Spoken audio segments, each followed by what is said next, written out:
रसूल करीम सल्लल्लाहु अलैहि वसल्लम बाजार गए और हुजूर ने एक आदमी को गल्ला बेचते देखा, गल्ला बेचते।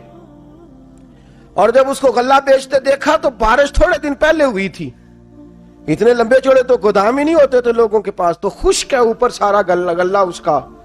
महबूब करीम ने तवज्जो फरमाई, फरमाया इतनी तो बारिश हुई है, तेरा गल्ला कैसे खुश्क रह गया, तेरी गंदम कैसे खुश्क रह गई। महबूब करीम ने अंदर हाथ डाला दस्ते मुबारक, और जब अंदर की तरफ गया तो अंदर से तार दाने, गीले दाने गंदम के बाहर हुजूर ने निकाले, और निकाल के महबूब ने हाथ पे रखे, फरमाया ये क्या है, ये क्या है।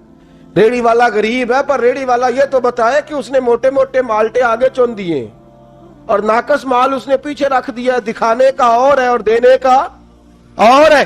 मेरे करीम रसूल सल्लल्लाहु अलैहि वसल्लम के चेहरे पर जलाल के आसार आए, गुस्सा फरमाया मेरे नबी करीम ने, और हुजूर ने फरमाया तू मिलावट करता है, मन गश्शा फलैसा मिन्ना, जो मिलावट करे मैं उसे अपनी उम्मत में शामिल नहीं फरमाता। फरमाया जाए, निकल जाए, कोई और काम करे जा करके, उसका हमारे साथ कोई रिश्ता नहीं है। तू अगर मस्जिद में मुसलमान है तो दुकान पे भी तू मुसलमान ही है, अगर तू यहां मुसलमान है तो वहां भी तू। और छठा अदब, ज्यादा बातें मैं उस उन्वान पर नहीं करता, तेजी के साथ आपको मसाइल से आगाह करता हूं। छठा अदब मेरे नबी ने फरमाया तजारत भी कर और सच भी बोल, तजारत भी कर और अमानतदारी भी कर। बड़े ठंडे दिल से मैंने खुद अपने कानों से सुना है, कहते हैं 10 रुपए ज्यादा देने वारा खांदे ने ओ बंदे का माल ठीक है, ये मैंने सुना है। लोग महंगा ले लेते हैं, लेकिन अगर अपने आप को दयानतदार मशहूर करा, ईमानदार अपना तारुफ करा, तेरे साथ लोग मामला करें तो दयानत वाला करे।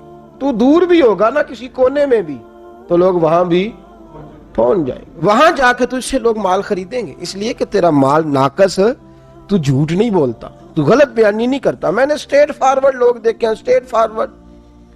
हमने एक सफर करना था, पाक साहब सफर करना था, तो हम गए मुख्तलिफ कंपनियों के पास। एक शख्स ऐसे के पास पहुंचे जिसने स्ट्रेट फॉरवर्ड बात की, तो मेरे साथ बच्चा था, कहने लगा हज़रत साहब बंदा ठीक है, सीधी सीधी गल करता है।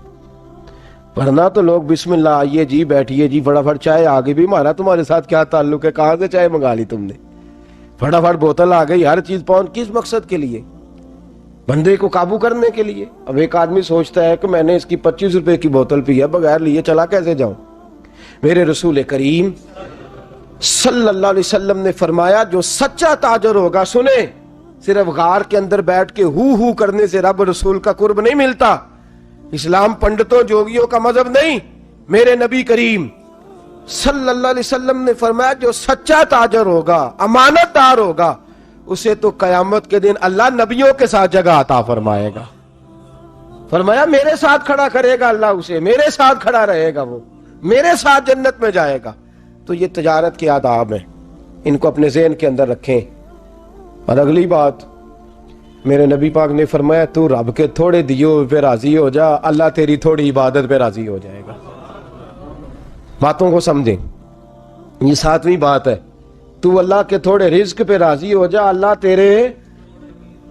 हमारे मुफस्सिरीन ने, शारहीन ने इस हदीस की रोशनी में लिखा है जिसको पैसे ज्यादा चाहिए वो तैयारी कर ले, इबादत भी ज्यादा करनी पड़ेगी। जिसके पैसे ज्यादा उसकी नमाजें लंबी, उसके रोजे भी नफली ज्यादा, उसकी तहज्जुदें भी। ये हदीस सही बुखारी की, महबूब ने फरमाया तू थोड़े रिज़्क पे राजी हो जा, अल्लाह तेरी थोड़ी इबादत पे।